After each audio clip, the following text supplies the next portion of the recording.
Hello, I am Tripti Rajput from mathematics department. हम लोग agriculture engineering पढ़ रहे हैं अभी, इंजीनियरिंग मैथमेटिक्स 3। उसका टॉपिक है न्यूमेरिकल डिफरेंशिएशन। अब न्यूमेरिकल डिफरेंशिएशन में क्या करेंगे हम लोग, क्या करते हैं। न्यूमेरिकल का मतलब तो समझ में आ रहा है कि आप न्यूमेरिकल एनालिसिस पढ़ रहे हैं। न्यूमेरिकल डिफरेंशिएशन, ठीक है। तो डिफरेंशिएशन पढ़ना है आपको न्यूमेरिकल एनालिसिस में। डिफरेंशिएशन में क्या होगा, it is the process of calculating the value of the derivative. ठीक है, कैसा प्रोसेस है। इस प्रोसेस में हम लोग क्या कैलकुलेट करेंगे, डेरिवेटिव्स को कैलकुलेट करेंगे। ठीक, sum as assign value of x from the given set of values. ठीक है, किसके लिए एक सेट दिया रहेगा, साइन वैल्यू रहेगी x, जिसके लिए हम लोग उसको करेंगे। ठीक, अब इसके वर्किंग रूल देख लेते हैं। समझ में आ गया होगा आपको क्या करना है। आपको न्यूमेरिकल डिफरेंशिएशन पढ़ रहे हैं हम लोग। It is the process of calculating the value of derivative of the function. किसी फंक्शन का ही डेरिवेटिव निकल सकता है फर्स्ट तो। ठीक, तो किसकी वैल्यू निकालना है, क्या कैलकुलेट करना है। उसमें कुछ असाइंड वैल्यू होगी, x की कुछ असाइंड वैल्यूज होंगी, जिसके लिए हमको क्या फाइंड करना है, डेरिवेटिव फाइंड करना है उस फंक्शन का। ठीक, अब आपको x की वैल्यूज और x की वैल्यूज किस तरीके से दिए हैं, set of values x y y i। ठीक है, ये सेट के फॉर्म में रहेंगे आपके पास, वैल्यूज जो है वो सेट के फॉर्म में रहेंगे। अब हम किसी वैल्यू का फंक्शन का डेरिवेटिव कैसे निकालेंगे, जो सेट ऑफ वैल्यूज के फॉर्म में हमको दिया हुआ है। ठीक, तो इससे पहले हम लोग कुछ क्वेश्चंस पढ़ चुके हैं। इंटरपोलेशंस के फॉर्मूले पढ़े थे हमने। उसमें क्या क्या पढ़ा था हमने,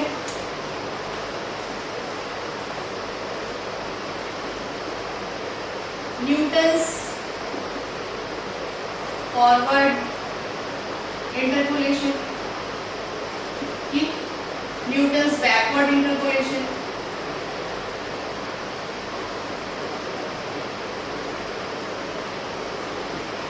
बेसेल्स फॉर्मूला,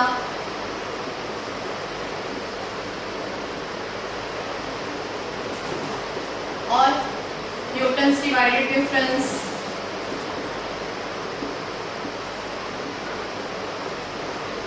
ठीक, और क्या पढ़ा था हमने, लैग्रांजेस फॉर्मूला।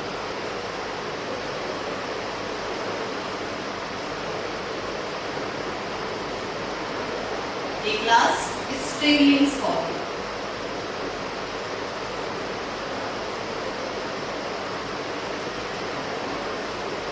ठीक, अब जब हम लोग डेरिवेटिव निकालते हैं किसी भी फंक्शन का, तो हम लोग इन्हीं फॉर्मूलाज की मदद लेंगे। ठीक, इनके अलग से फॉर्मूले से आप लोग जानते हैं। न्यूटन्स इंटरपोलेशन का फॉरवर्ड और बैकवर्ड डिफरेंस का फॉर्मूला होता है। ये क्यों यूज करते हैं, जब हमको जो असाइन वैल्यू रहती है, ठीक है, फंक्शन की जो असाइन वैल्यू रहती है, उसमें हमको y की वैल्यू फाइंड करनी रहती है। उस पर डिपेंड करता है फॉरवर्ड डिफरेंस और बैकवर्ड डिफरेंस। फॉरवर्ड डिफरेंस क्या क्यों यूज करते हैं हम लोग, जब इनिशियल वैल्यूज फाइंड करनी होती है हमको, असाइन वैल्यू कहाँ हो, इनिशियल पॉइंट्स पे हो, तब हम लोग फॉरवर्ड डिफरेंस का यूज करते हैं। और जब वैल्यूज कहाँ हो, एंडिंग में हो, तो हम लोग क्या यूज करते हैं, न्यूटन्स बैकवर्ड फॉर्मूला का यूज करते हैं। बेसेल्स फॉर्मूला और स्टिरलिंग्स फॉर्मूला कब यूज करते हैं हम लोग, जब हमें जो असाइन वैल्यू दी गई है वो कहाँ पर हो, हमारा वो वैल्यू हो जो सेट ऑफ इक्वेशन है, सॉरी वैल्यूज हैं, x2, x3, x4, x5। ठीक, यहाँ y1, y2, y3, y4, y5 का सेट होता है इस तरीके से।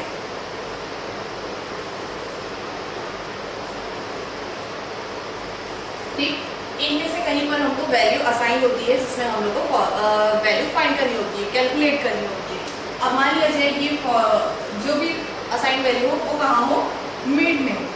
ठीक है, तो हम लोग किस फॉर्मूला का यूज करते हैं, स्टिरलिंग्स फॉर्मूला और बेसेल्स फॉर्मूला का यूज करते हैं। लास्ट आता है आपका न्यूटन्स डिवाइडेड डिफरेंस और लैग्रांजेस फॉर्मूला। लैग्रांजेस फॉर्मूला आपका ये जो चार है, 2 और ये 3 और ये 4, ठीक है, ये जो चार फॉर्मूले हैं आपके, वो फॉर्मूले कब होते हैं, जब हमको इक्वल पार्ट्स में जो ये x1 x2 x3 x4 और x5 की जो वैल्यूज दी हुई है वो क्या हो, इक्वली पार्ट्स में डिवाइड हो। कैसे इक्वली पार्ट्स में, यहाँ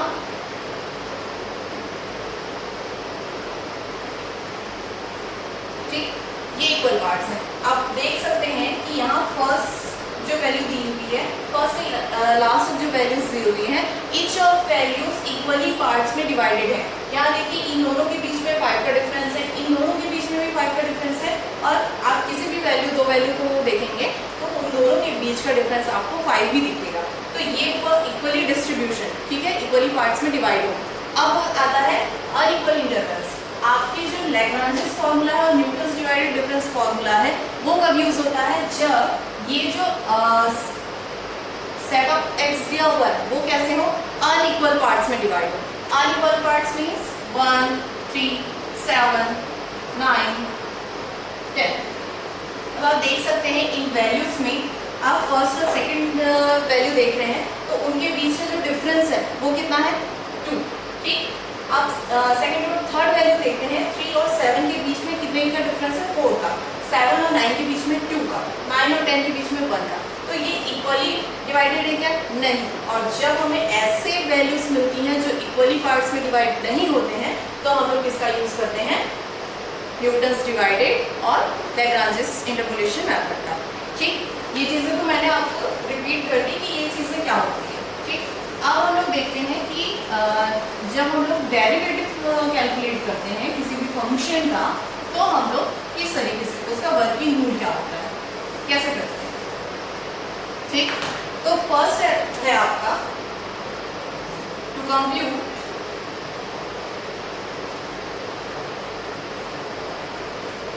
dy by dx, we first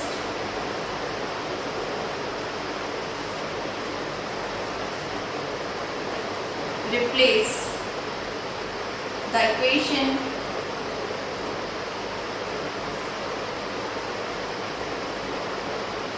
exact relation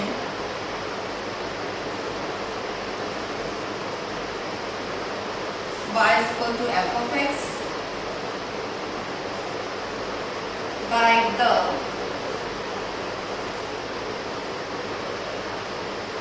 best polynomial interpolating polynomial।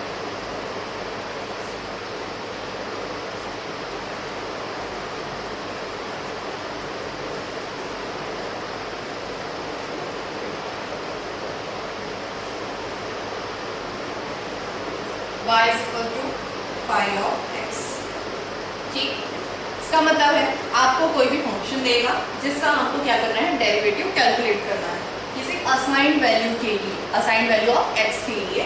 तो सबसे पहले हम क्या करते हैं, replace the equation replace the exact relation y is equal to f of x। ये आपका फंक्शन होगा, इसको आपको रिप्लेस करना है किससे, by the best interpolating polynomial y is equal to phi of x।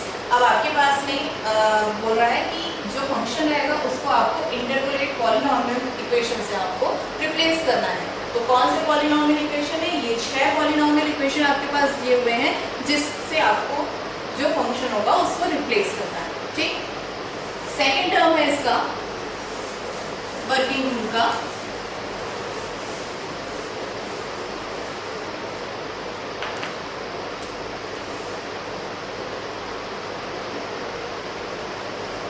differentiate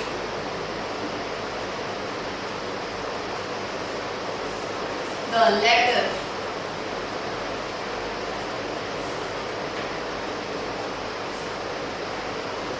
as many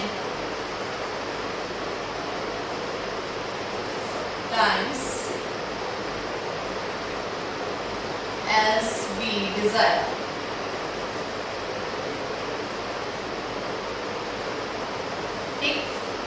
आपने जो फंक्शन था उसको रिप्लेस कर दिया, किसी इंटरपोलेटिंग फंक्शन से रिप्लेस कर दिया आपने, ठीक है। अब आपको क्या करना है, उस इंटरपोलेटिंग फंक्शन को अब डिफरेंशिएट करना है। अब वो बोल रहा है कि differentiate the latter as many times we desire, ठीक है। मतलब हमें यदि फर्स्ट डेरिवेटिव पूछा है क्वेश्चन में तो हम लोग उसका एक बार डिफरेंशिएशन करेंगे, किसका, इंटरपोलेटिंग फंक्शन का, ठीक है। यदि हमको सेकंड डेरिवेटिव पूछा तो हम उसका 2 बार डिफरेंशिएशन करके उसका फॉर्मूला निकालेंगे, डेरिवेटिव निकालेंगे, ठीक, वो फॉर्मूला हम यूज करेंगे। तो ये था सेकंड। थर्ड स्टेप है इसका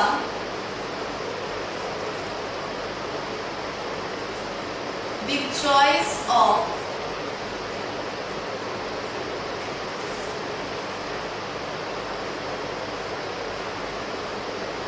the interpolating formula, the choice of the interpolating formula to be used will depend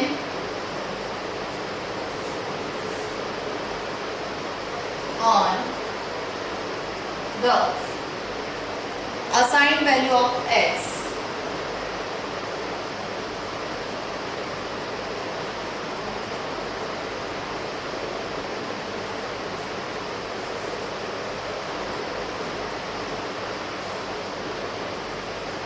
which dy by dx is desired।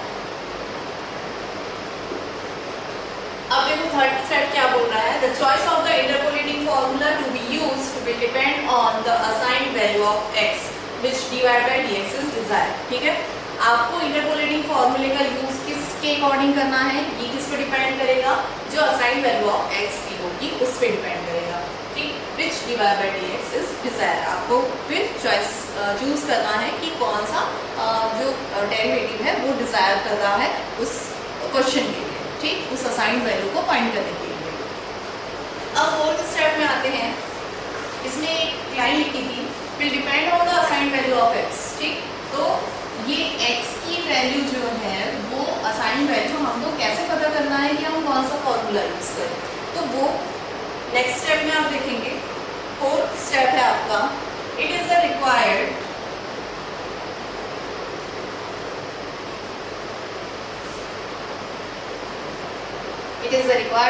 The end of the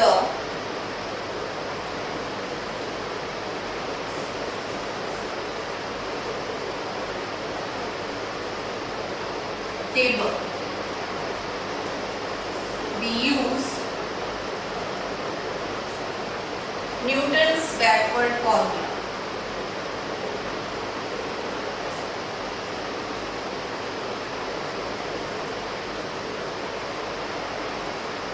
ठीक, it is the required the end of the table we use Newton's backward formula।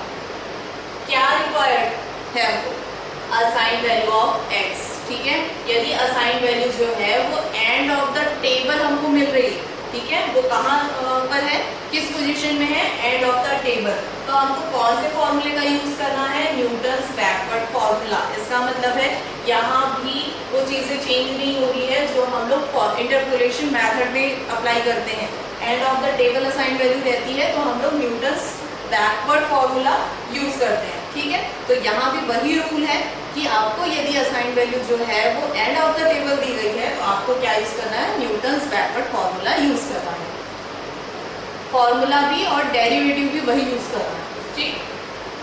Fifth है if the value of x are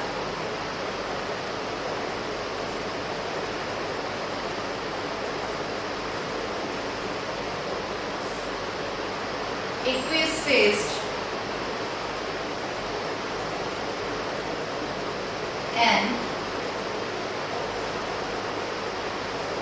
dy by dx is required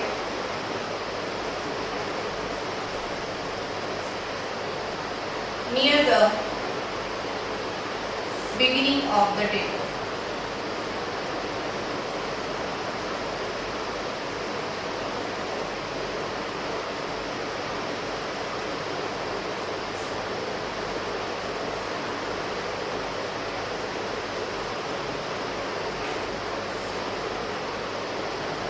Apply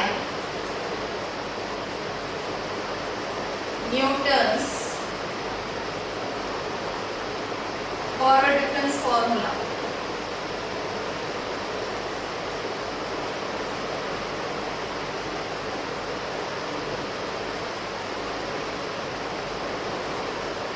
चलिए इसको समझते हैं।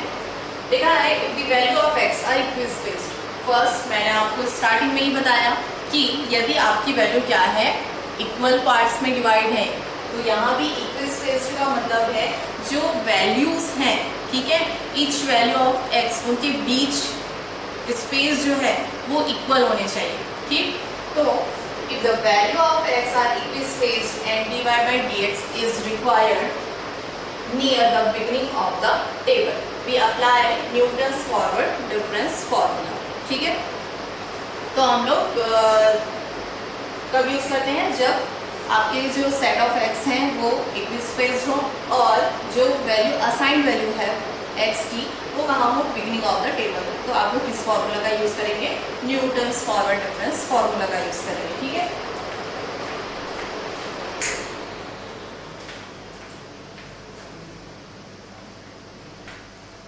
अब next step जो है आपका,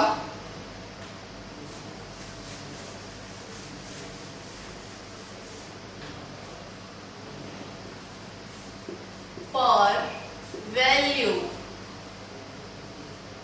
near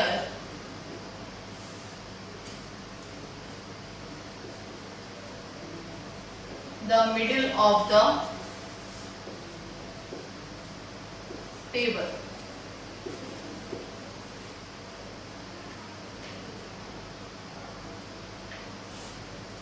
dy by dx is calculated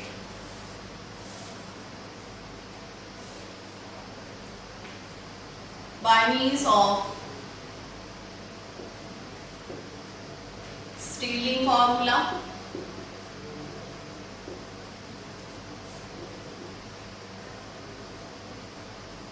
और Bessel's formula,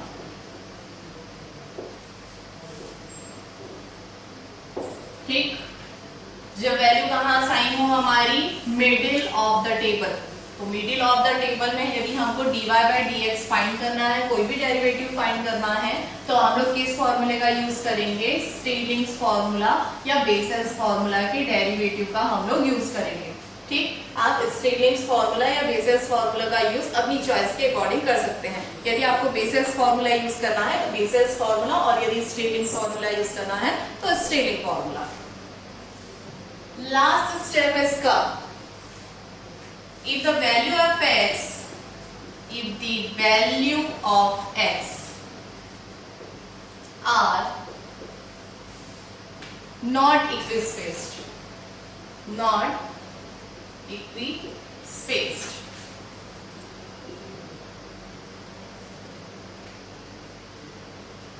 we use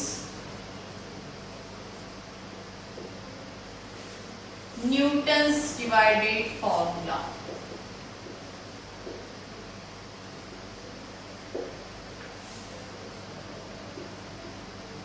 ठीक।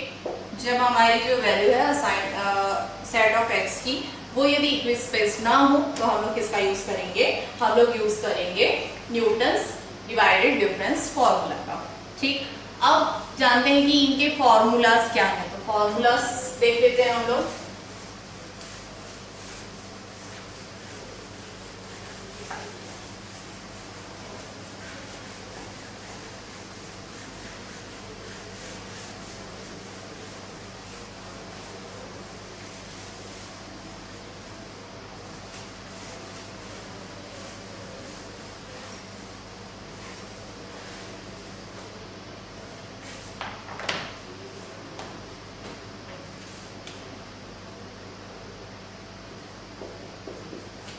Derivative using Newton's forward difference formula,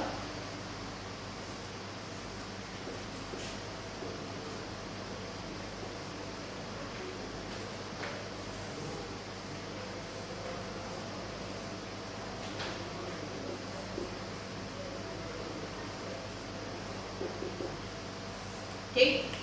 हम किसके डेरिवेटिव देख रहे हैं, न्यूटन्स फॉरवर्ड डिफरेंस फॉर्मूला का यूज करके जो डेरिवेटिव निकाला जा रहा है वो फॉर्मूला हम लोग देख रहे हैं। वो फॉर्मूला है dy by x, x is equal to x naught is equal to 1 upon h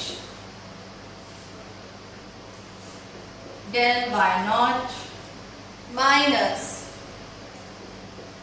2p minus 1 upon factorial 2 del square y naught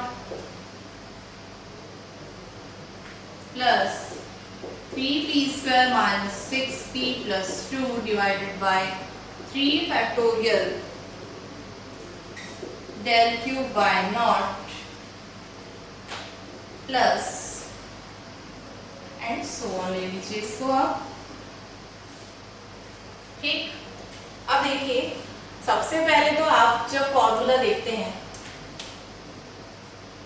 normally यदि हम बायनोमियल थ्योरम ले लेते हैं तो हमको पता रहता है कि नेक्स्ट टर्म किसके जो नेक्स्ट टर्म आ रहा है वो किस चीज के अकॉर्डिंग आ रहा है। जैसे उसका पहला टर्म रहता है 1 plus n x plus n minus 1 upon 2 factorial x square plus and so on. ठीक है, हमको पता है इसके आगे का स्टेप क्या होगा।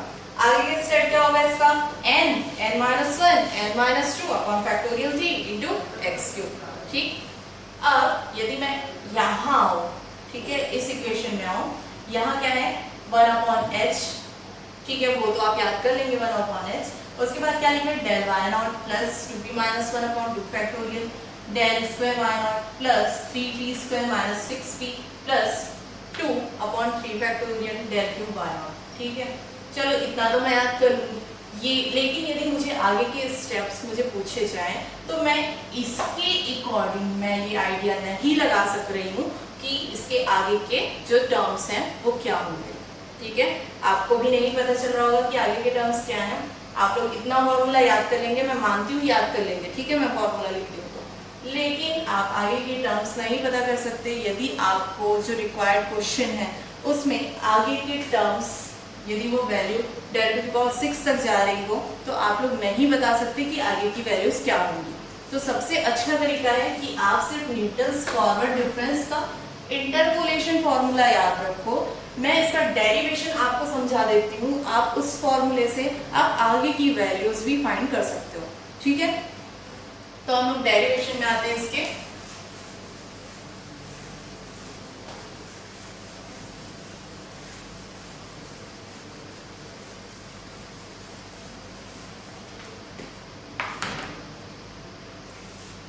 चलिए मैं डेरिवेशन बता रही हूँ, उससे पहले सबसे पहले आपको क्या याद रहना चाहिए, न्यूटन्स इंटरपोलेशन का फॉर्मूला याद होना चाहिए, जो बहुत इजी सा फॉर्मूला है। y is equal to y naught plus, ठीक है, p del y naught plus p minus 1 upon 2 factorial del square y naught plus p minus 1 p minus 2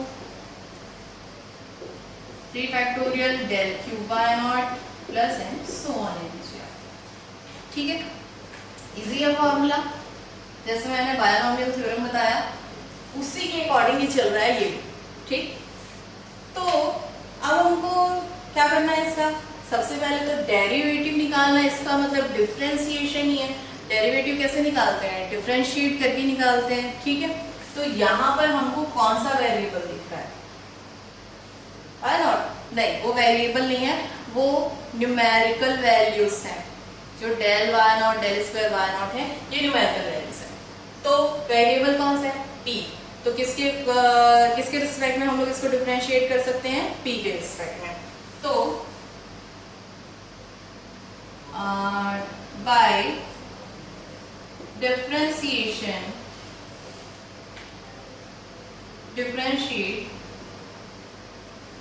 with respect to p we get, अब आप इस equation को किसके respect में differentiate कर रहे हैं, p के रिस्पेक्ट में।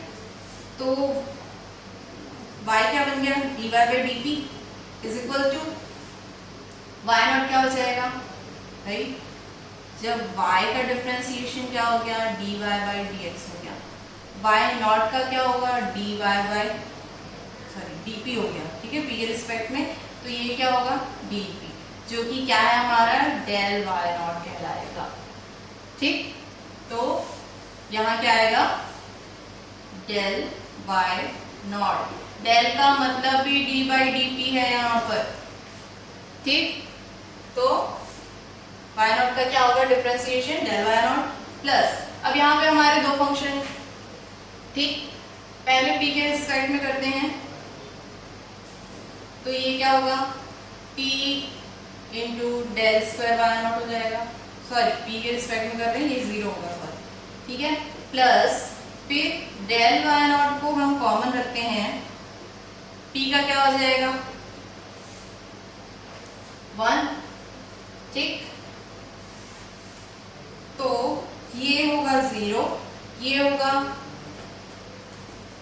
अलग अलग पार्ट में कर देती हूँ मैं आपको समझ में ना आ रहा हो तो, plus del y nought common रहेगा, p के रिस्पेक्ट में p डिफरेंशिएट होगा, वैसे ही यहाँ पर भी p माइनस 1 को मैं कॉमन रखती हूँ, उसके बाद में डिफरेंशिएशन करती हूँ मैं डेल स्क्वायर वाई नॉट का, प्लस अब मैं del square y nought common रख रही हूँ, किसका डिफरेंशिएशन करूंगी p माइनस 1 का, प्लस नेक्स्ट स्टेप में भी वैसे ही p minus 1 p minus 2 common है, 3 फैक्टोरियल, किसका differentiation del cube y nought का, प्लस, ठीक, प्लस क्या del cube y nought common रहेगा और इसका डिफरेंशिएशन होगा p minus 1 p minus 2 plus and so on. ठीक, अब हम यहाँ पर आ गए हैं, अब हम डिफरेंशिएट कर लेते हैं।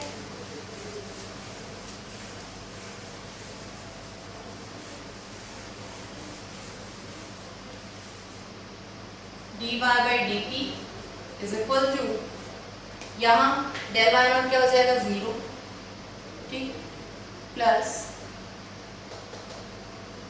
डेल वाई नॉट कॉमन है, p का क्या हो जाएगा 1, प्लस यहाँ पर भी डेल स्क्वायर वाई नॉट का क्या होगा 0, प्लस नेक्स्ट स्टेप पे जाते हैं डेल स्क्वायर, ठीक है, p की वैल्यू क्या है x minus x not by H है, यहाँ यदि हम लोग इसको x के रिस्पेक्ट में डिफरेंशिएट करते हैं तो वो क्या हो जाएगा 1/h, x का क्या हो जाएगा 1 और x नॉट क्या हो जाएगा 0, क्योंकि x के रिस्पेक्ट में कर रहे हैं, x नॉट के रिस्पेक्ट में नहीं कर रहे हैं, तो आया कितना हमारा dp बाई dx 1/h आया। अब सारी वैल्यूज हमको मिल गई है तो हम लोग कहाँ रख देते हैं dy बाई dx में हम लोग कर देते हैं उसको, ठीक है, पुटअप कर देते हैं, तो dy by dx is equal to dy by dp by dx कितना है हमारा 1/h, सामने लिख लेते हैं उसको, dy बाई dp इतनी है del y nought plus del square y nought 2p minus 1 2 factorial, actual में इसको यहाँ पे लिखते हैं, पहले 2p माइनस 1 को लिखते हैं, 2p minus 1 upon factorial 2 del square y nought plus 3p square minus 6p plus 2 upon 3 factorial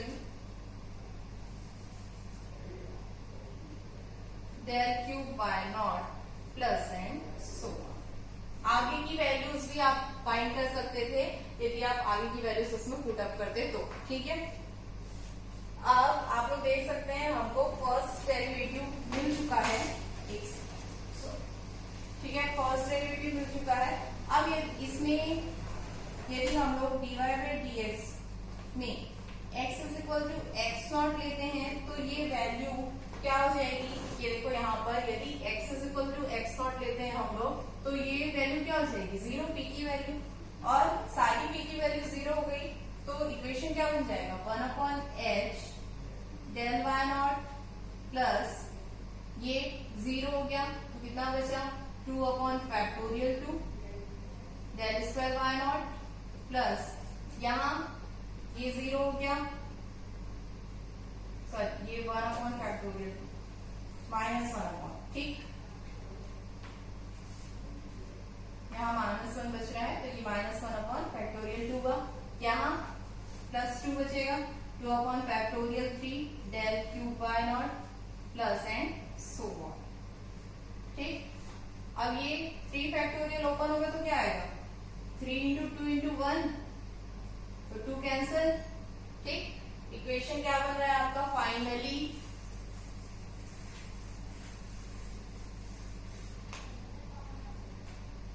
dy by d x, x is equal to x nought के लिए 1 upon h del y nought minus del cube y nought upon 2 factorial या 2 लिखते हैं चलो, plus